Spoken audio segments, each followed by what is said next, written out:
Hi everyone, I'm Eren and this is Flex Pedal, a wireless digital control system for analog guitar effects.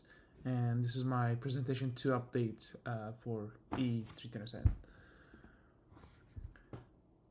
To to recap what Flex Pedal is, the idea is to take a traditional analog guitar pedal and add wireless parameter control without touching the audio pad itself. The system has two boards. The controller board has the knobs, an ESP32, and an LED screen. That's what the user actually touches. And the pedal board sits on the floor with the guitar plugged into it. It has its own ESP32, the analog distortion circuit, and digital potentiometers in place of the traditional knobs. The two boards talk to each other wirelessly. The controller reads the knob positions and sends them over. The pedal board receives those values and uses them to hit the digital pots inside the analog circuit. The guitar signal itself never goes wireless, it stays analog the whole way through. So here's where I stand. I'm a little behind, but the core pieces are all working. The analog distortion circuit is complete and tested. You can see the circuit on the left. We got two op-amp stages for gain setting, a clipping stage with LEDs. We got a tone shaping stage and a volume shaping stage, and a JFET output buffer, as well as a 3 pin switch, so that I can switch between the distortion circuitry or just bypass circuitry, so that I can get a clean signal when the distortion effect pedal is not on. The ESP now wireless link is also working pretty good. The controller transmits gain, tone, and level values, and every packet gets acknowledged. You can see the live value streaming in the terminal on the images on the right.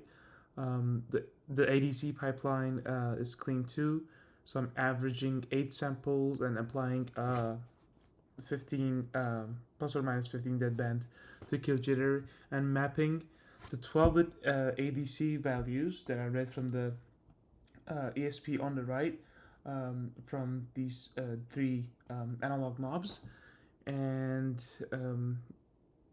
mapping them to the 8 bits range, which can be read by the digipots that I ordered. Yeah.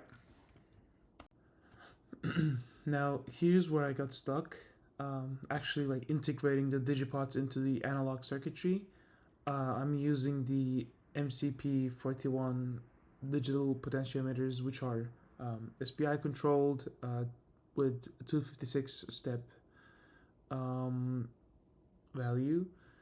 They're powered from VDD between 2.7 and 5.5 volts, and the ESP32 talks to them over SPI at 3.3 V logic. The issue is that the analog signal voltage at every pot location falls outside the digipot safe range. Here I measured all three with the scope. These are voltage values read at different potentiometer stages. At the gain pot, so on the left, the signal sits on the 4.5 VREF bias and swings between 3 and 6 volts even before things get loud. So those 6 V peaks exceed any VDD I can give the digipot within spec.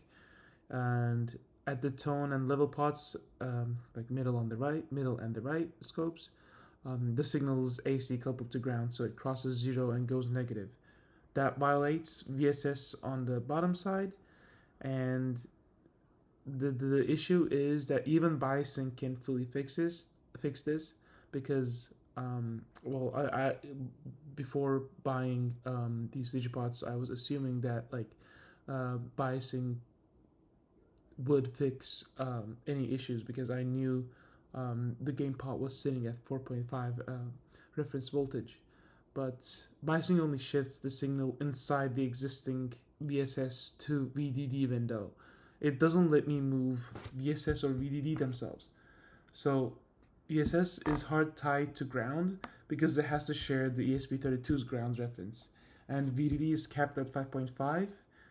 by the chip itself. So the 6V gain swing can never fit, no matter where I park the bias. And on top of all that, if I did try to raise VDD as high as possible to fit the gain swing, the ESP32's 3.3 logic would fall below the Digipod's like V input logic threshold, and the chip wouldn't read it as high. So this is what's blocking the final integration.